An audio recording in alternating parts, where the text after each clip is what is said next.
Silakan duduk Bapak Ibu, Tuhan Yesus memberkati kita semua. Yang percaya katakan amin. Tuhan memberkati, amin. Yes, haleluya. Berapa banyak orang-orang diberkati Tuhan sekali lagi? Yes. Saudara yang dikasihi, sekali lagi saya ucapkan terima kasih untuk tim yang luar biasa melayani Usher Exit Team, ya, tim PW, demikian juga multimedia. Amin, kita beri tepuk tangan untuk mereka. Yes. Saudara, tema khotbah hari ini adalah From Cave to Cloud. Dari goa ke awan. Nah saudara, tema ini sebenarnya didapat ketika hari Selasa kemarin kami sedang berdoa dengan tim doa dan juga dengan full time. Ketika berdoa Tuhan taruh di hati saya seorang bernama Gideon. Saya nggak pernah kepikiran, bukan berarti nggak pernah baca ya. Tapi waktu doa nggak kepikiran itu, tiba-tiba muncul itu dan saya angkat doa. Dan saya percaya saudara setelah saya pulang saya merenungkan ini ternyata atau ayat ini perikop cerita tentang Gideon sangat-sangat relevan dengan keadaan kita hari-hari ini. Nah Bapak Ibu Saudara yang dikasihi, sebelum saya mau sampaikan saja langsung supaya saudara mengerti saudara karena waktu, ada banyak goa tapi hari ini saya hanya membahas satu goa saja. Goanya Gideon. Oke? Karena saya pikir kalau saya bahas semua nggak akan keburu. Saudara yang dikasihi Tuhan, manusia punya kemampuan. Kemampuan apa?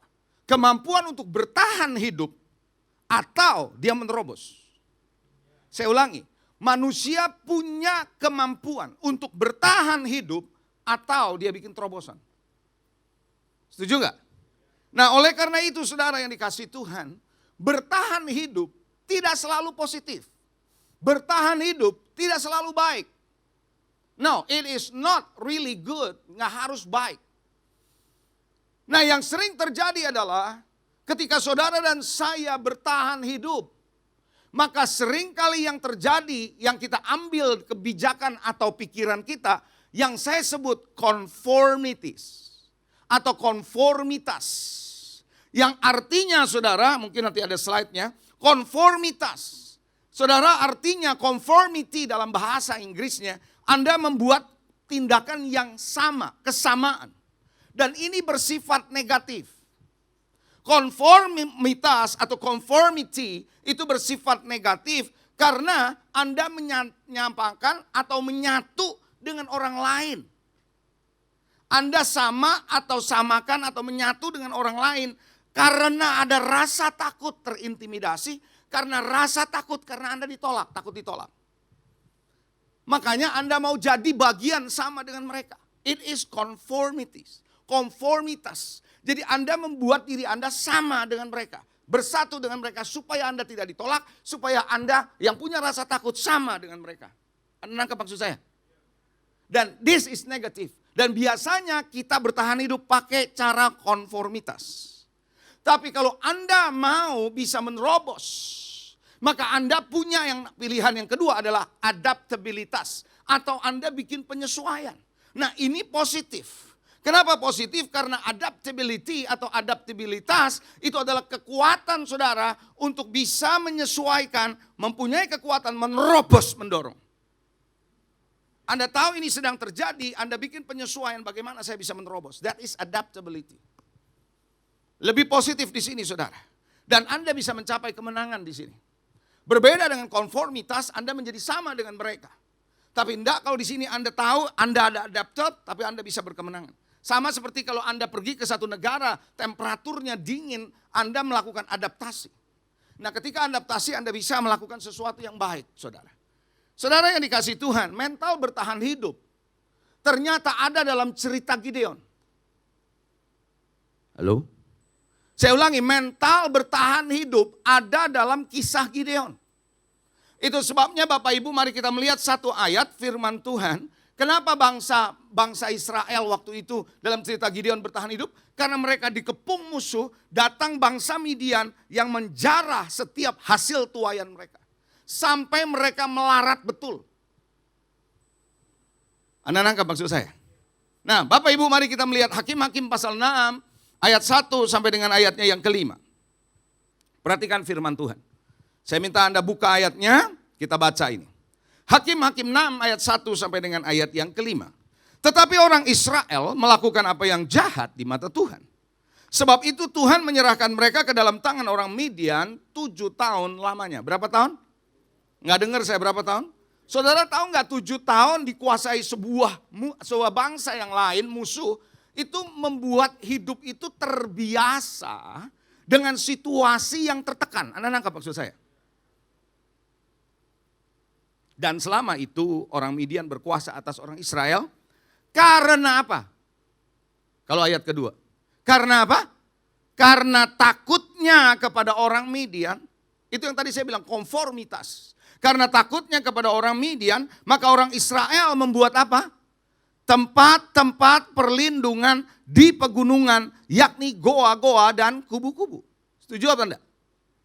Saudara yang dikasihi Tuhan, tahukah Anda bahwa hidup yang normal bukan di pegunungan dan di dalam goa? Halo? Tapi mereka melakukan itu terpaksa karena ada tekanan musuh. 7 tahun biasa hidup di goa, terbiasa nggak kira-kira? Halo? Pasti terbiasa. Dan justru Anda akan aneh ketika ada orang bisa keluar, berani keluar, dan Anda akan kaget. You get it? Setiap kali orang Israel selesai menabur, datanglah orang Midian, orang Amalek, dan orang-orang dari sebelah timur, lalu maju mendatangi mereka. Berkemahlah orang-orang di daerah itu, di dalam mereka, dan memusnahkan hasil tanah itu sampai ke dekat Gaza, dan tidak meninggalkan bahan makanan apapun di Israel, juga domba, lembu, keledai pun tidak. Itu dibikin melarat bangsa Israel, saudara. Halo? Amin, saudara? Nah itu yang saya sebut saudara, akhirnya Gideon disembunyikan oleh bapaknya Yoas di dalam pemerahan anggur dan tersembunyi nggak kelihatan oleh orang-orang Midian. Makanya saudara, Gideon masuk dalam mental yang sama dengan umat Israel yang lain, yaitu mental goa. Mentalitas goa atau cave mentality. Dan saya berharap di gereja kita tidak ada mental gua. Gua itu goa, saudara, bukannya mental gua, bukan.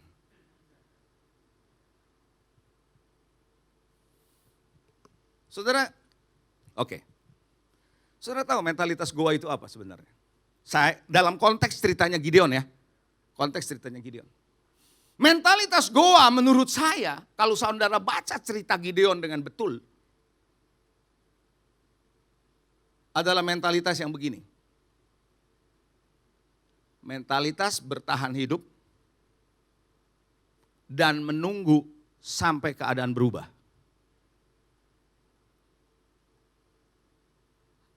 Kayaknya Anda nggak ngerti ya. Saya ulangi ya.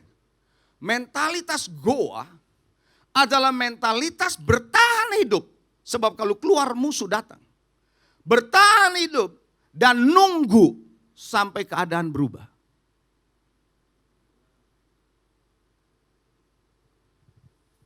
Padahal Tuhan mau Gideon yang bikin perubahan.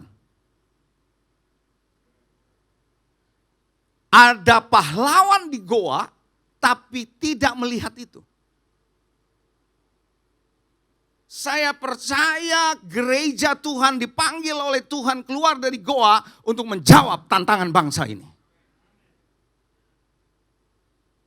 Ada pahlawan di gereja ini. Ada pahlawan di gereja-gereja.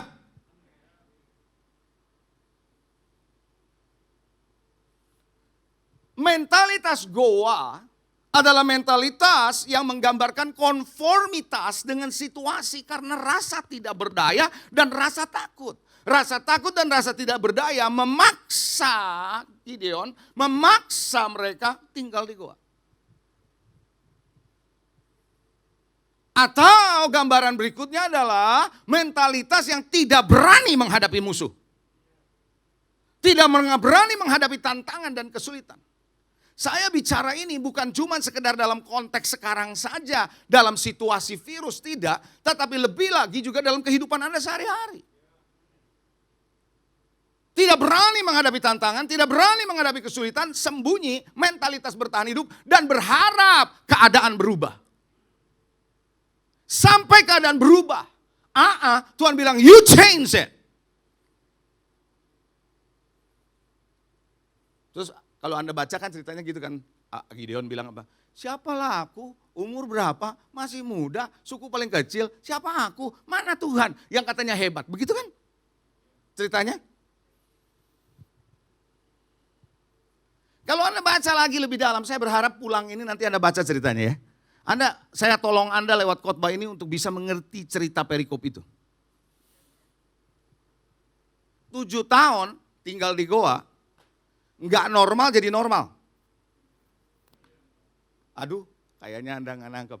7 tahun tinggal di goa, bukan di dataran, tinggal di goa di pegunungan. Yang nggak normal jadi normal. Betul atau tidak? Kalau bahasanya sekarang kan new normal.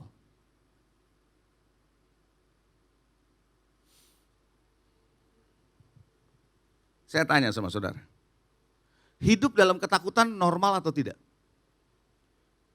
Tell me. Hidup dalam ketakutan normal atau tidak? Tapi buat Gideon normal atau tidak? Normal. Buat bangsa Israel normal atau tidak waktu itu? Normal. Hidup dalam ketidakberdayaan menghadapi musuh, normal atau tidak? Buat mereka, normal. Hidup dalam tekanan, normal atau tidak? Tapi buat mereka, normal.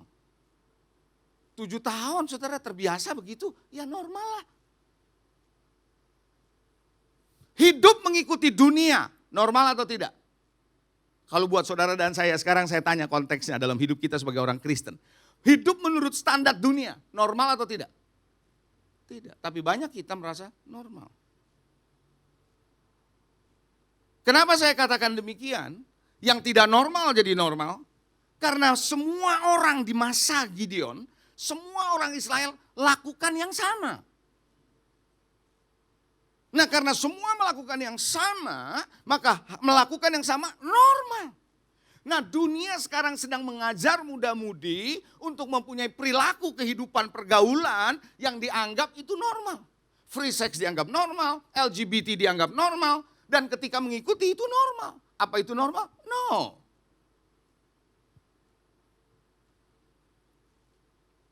Halo? Ada amin? Jangan sampai ada mentalitas goa di dalam hidup saudara dan hidup saya. Tapi kita harus bergerak keluar dari goa dan masuk dalam awan kemuliaan Tuhan. From cave to cloud. From cave to cloud. Kita harus masuk dalam awan kemuliaannya Tuhan.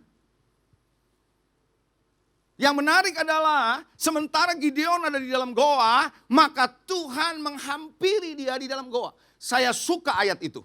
Kenapa? Allah tahu hari ini siapapun saudara dan saya ketika Anda ada di dalam goa kehidupan. Saya bicara soal goa tidak hanya bicara soal virus belaka. Tapi dalam hidup saudara tantangan, masalah, keadaan yang membuat Anda terhimpit. Yang membuat Anda tertekan dan Anda menganggap itu biasa. Saya kasih tahu saudara Tuhan menghampiri Anda di goamu.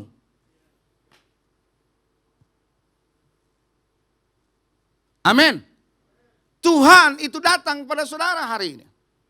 Dan dia mengajak Big Gideon to come out from that cave, keluar dari goa itu, masuk bersama dia, bergerak di dalam awan kemuliaan Tuhan. Dengan cara apa? Ketika dia mendatangi Gideon, Tuhan harus menyingkapkan jati diri Gideon dulu. Siapa dia sebenarnya?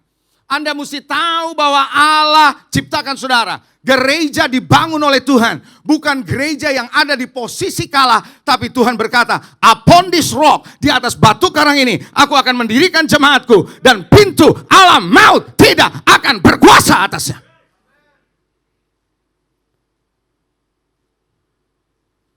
Itu adalah gereja. Tuhan sedang mendatangi saudara dan menyingkapkan who you are. Anda itu pahlawan. Tapi berapa banyak saudara kita tidak menyadari bahwa kita adalah pahlawan yang bisa menerobos. Tapi justru kita ada di dalam tidak menerobos.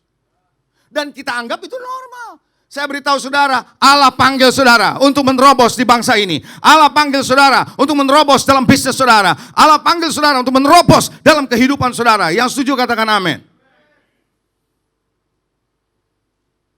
Ketika dia keluar, dia melangkah dengan iman dan penuh keberanian. Gideon menjadi orang yang berbeda.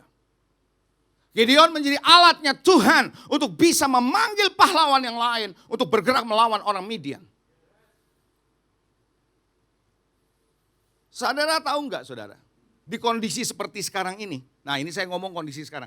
Di dalam kondisi sekarang ini, banyak orang butuh pengharapan dalam hidupnya. Betul? Banyak orang butuh pengharapan. Dan Gideon itu adalah pengharapannya. Saudara adalah pengharapannya. Gereja adalah pengharapannya. Yang setuju katakan amin. God put you, ada ditaruh sama saudara, bukan untuk berada di dalam goa, tapi engkau harus keluar untuk menyatakan pengharapan itu. Apa pengharapan itu? The hope of glory. Pengharapan akan kemuliaan. Kolose 1 ayat 27 saya bacakan. Kepada mereka Allah mau memberitahukan betapa kaya dan mulianya rahasia itu di antara bangsa-bangsa lain.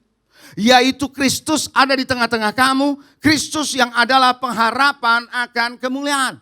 The hope of glory. Kristus ada dalam hidup saudara bukan untuk disembunyikan, bukan untuk dibuat tidak berdaya, tapi atau tidur kalau dalam cerita Yesus di buritan saudara di perahu, tidur di tengah ombak. No, tapi Anda harus bisa membuat Jesus is coming out from you. Kristus harus kelihatan dan karena itu adalah pengharapan akan kemuliaan.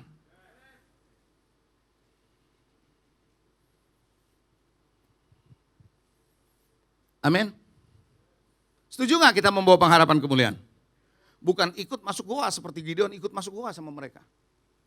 Sebenarnya Tuhan mau panggil Gideon untuk memberi pengharapan, tapi dia ikut-ikutan masuk ke goa. Bapak ibu saudara yang dikasih Tuhan, saya percaya inilah kesempatan yang baik untuk saudara dan saya bisa menceritakan pengharapan kemuliaan kepada orang-orang yang gak punya harapan hari-hari ini. Karena itu ketika Gideon mulai bisa melihat perspektif yang baru, a new perspective, a new horizon yang kemarin minggu lalu saya katakan, dia begitu mulai bisa melihat, dia mulai bisa melihat dirinya, he step out from there. Dia keluar dari sana. Karena itu saudara, new horizon minggu lalu yang Anda dengar khotbah butuh respons. Butuh tindakan yang benar. Anda bukan cuma tahu this is the new horizon, but Anda harus berani melangkah di new horizon. Masuk dalam cloud-nya Tuhan, awan kemuliaan Tuhan.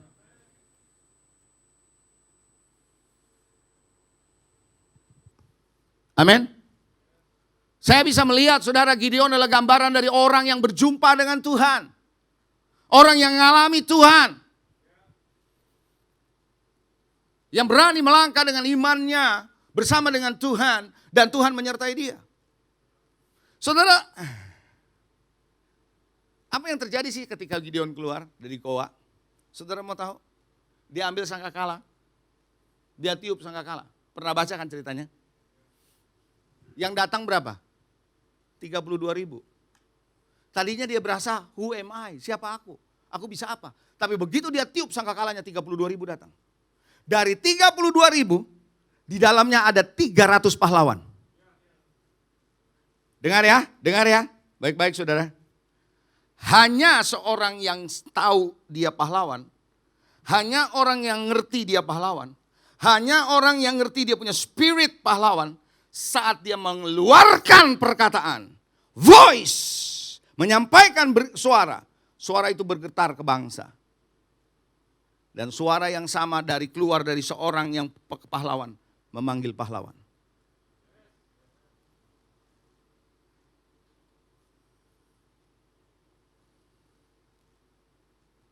Anda setuju gak kalau saya bilang begini? Contohnya saya ya, supaya enak ya. Ini kalau pada pakai masker nih saya gak tahu Anda ketawa apa enggak nih, masalahnya kan gitu. Ya. Nah saudara, contohnya saya. Kalau saya orangnya pecundang, tahu pecundang? Orang yang gak berani melawan tantangan. Atau orang yang kalah, saya memberitakan kemenangan. Kira-kira gimana? Ada powernya enggak? There is no power. Anda boleh teriak kemenangan, but inside you, Anda kalah. Maka yang keluar dari perkataanmu, kekalahan bukan kemenangan. Gideon keluar karena dia mulai melihat dirinya pahlawan, dia tiup sangkakala, keluar from his spirit. Spirit of warriors, spirit of kepahlawanan ini. Mighty warriors. Ketika dia keluarkan, boom, itu bergetar di alam, bergetar memanggil orang-orang yang sama frekuensinya. Hanya orang yang sudah menang, mengeluarkan perkataan yang menang akan memanggil orang yang menang. Hanya pahlawan dia mengeluarkan perkataan akan memanggil pahlawan.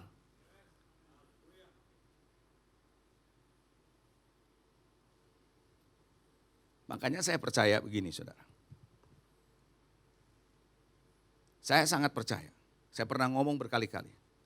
Khotbah yang mengubahkan orang adalah khotbah yang sudah mengubah si pengkhotbah. Kalau khotbah itu belum mengubah dia, sulit untuk mengharapkan khotbahnya mengubah orang lain.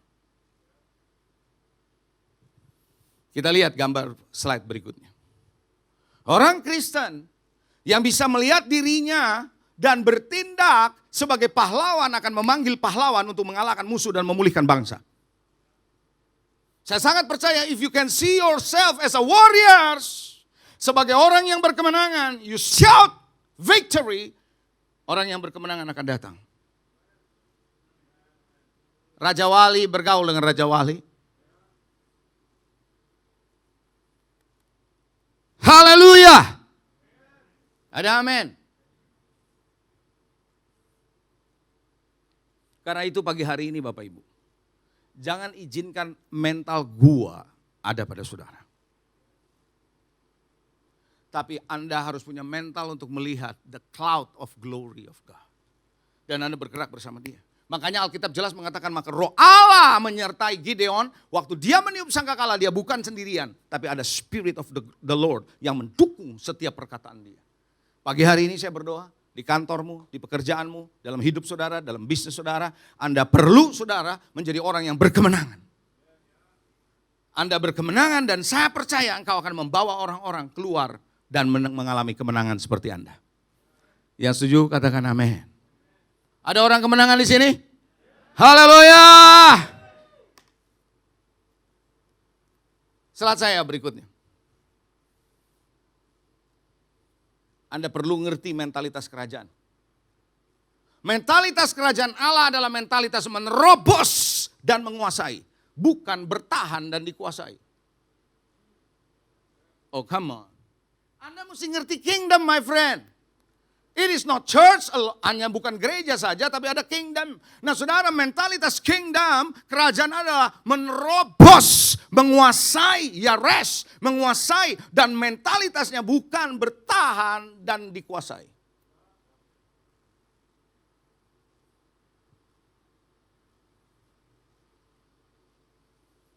Karena kita berasal dari kerajaan Allah yang tidak tergoncangkan. Kita berasal dari kerajaan Allah yang tidak pernah bisa didesak oleh musuh. Karena kita di kerajaan Allah bukan hanya terdiri dari perkataan, tapi oleh kuasa. Haleluya. Ada orang kerajaan di sini? 2 orang, 3 orang saja. Ada orang kerajaan di sini? Haleluya. Saya tahu Anda nggak bisa teriak karena Anda pakai masker.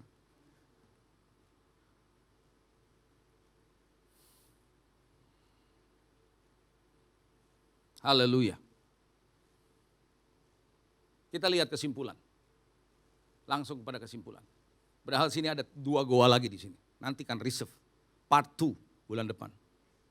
Mentalitas goa yang kedua bulan depan.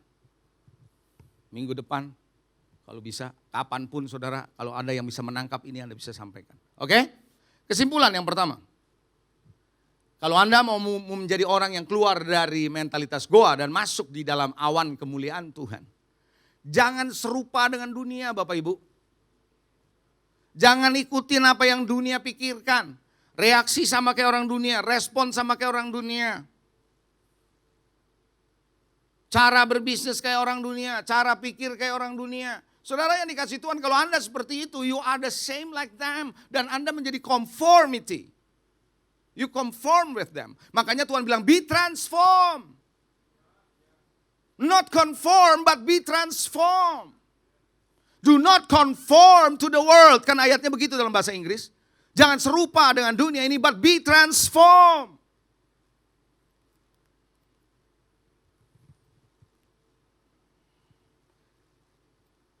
Ada satu perkataan yang cukup tegas, cukup strong, kalau bahasanya mungkin, nggak ada di slide. Di dalam poin pertama ini, jangan serupa dengan dunia. Anda siap nggak? Ini cukup strong sih. Anda siap nggak? Siap nggak terima yang strong? Jangan ikutin ketidaknormalan. Atau begini, jangan ikutin kenormalan yang tidak normal. Itu mungkin lebih pas. Jangan ikutin kenormalan yang tidak normal.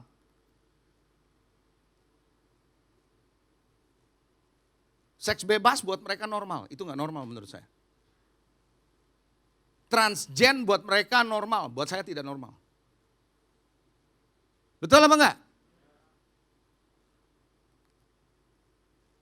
Jangan ikutin kenormalan yang tidak normal.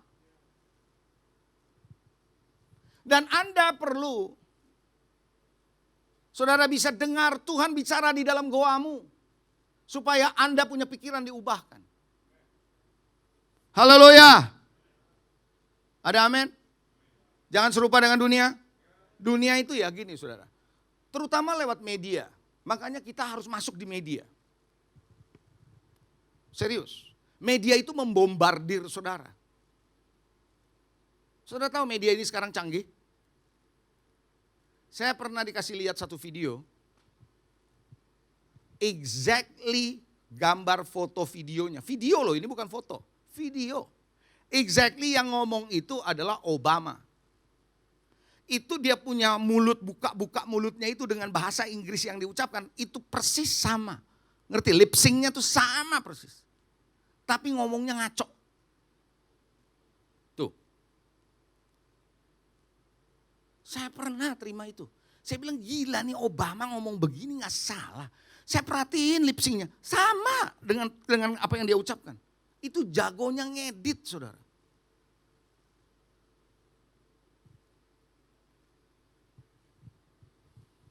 Betul?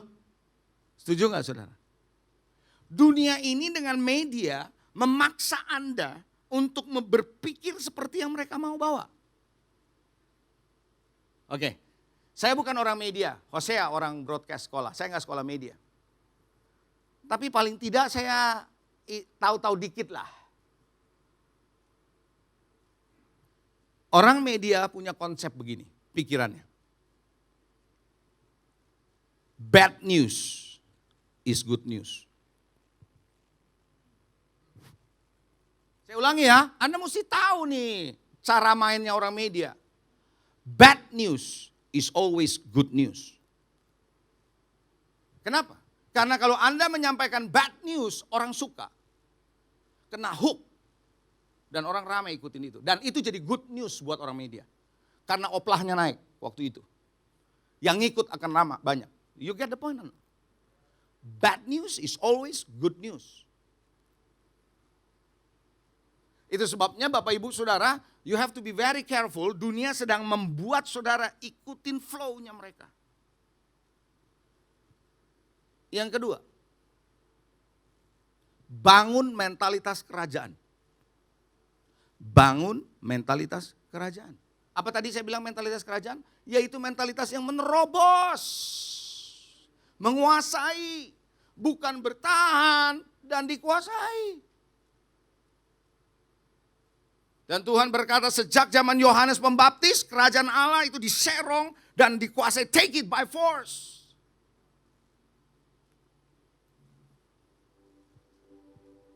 Ada orang kerajaan? Ada orang kerajaan? Haleluya! Yang terakhir tentunya, keluar dari goa dan bergerak di dalam awan kemuliaannya. Bapak Ibu Saudara yang dikasih Tuhan, awan kemuliaan Tuhan, karena Anda adalah duta-dutanya Tuhan yang membawa pengharapan akan kemuliaan. Apalagi gereja ini namanya kemuliaan Sion. Haleluya. Yang mulia-mulia keluar dari gereja ini.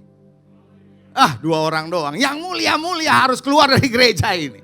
Katakan amin.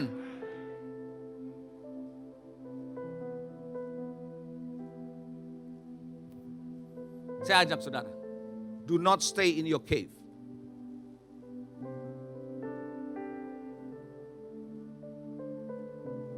Let God speak to you. Izinkan Tuhan bicara sama saudara. Menyingkapkan keberadaanmu di mata Tuhan. Seperti apa?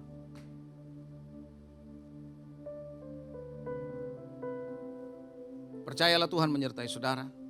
Tentu saya tetap harus memberikan Anda kewaspadaan. Hidup tetap perlu waspada. Makanya ada ayatnya, berjaga-jagalah senantiasa.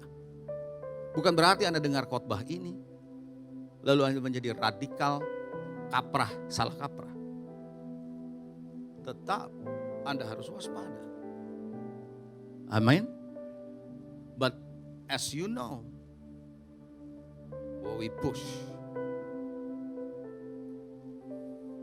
Pagi hari ini, mari jadi orang-orang saudara yang percaya Tuhan ada di hidup saudara.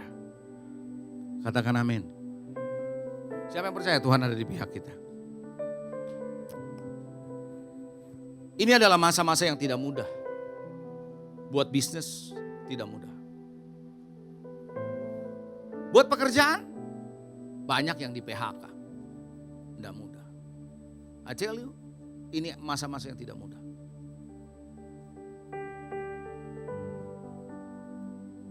Kesehatan menakutkan.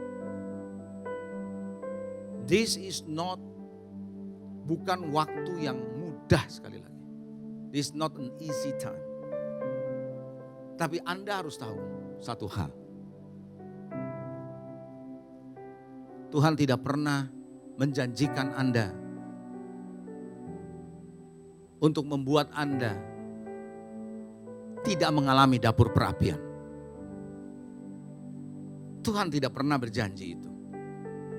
Bahwa engkau tidak akan mengalami dapur perapian. Nah. Tapi satu hal yang Anda harus tahu. Dia akan ada bersamamu di dalam dapur perapian. Tuhan tidak mengatakan bahwa Anda harus lewati krisis. Dan krisis jauh dari Anda. Bukankah Elia menyampaikan pesan Tuhan bahwa 3,5 tahun selain karena perkataanku tidak ada akan hujan, tidak ada embun, masa kekeringan? Elia ngalamin enggak? Ngalami. Tuhan tidak mengatakan kamu tidak alami, dia alami. Tapi Tuhan menyertai Elia 3,5 tahun itu.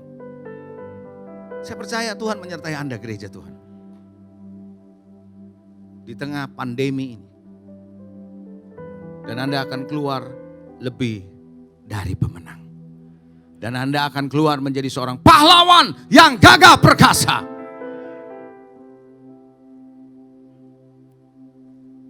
Maka orang akan melihat Christ in you, or Christ in us, the hope of glory.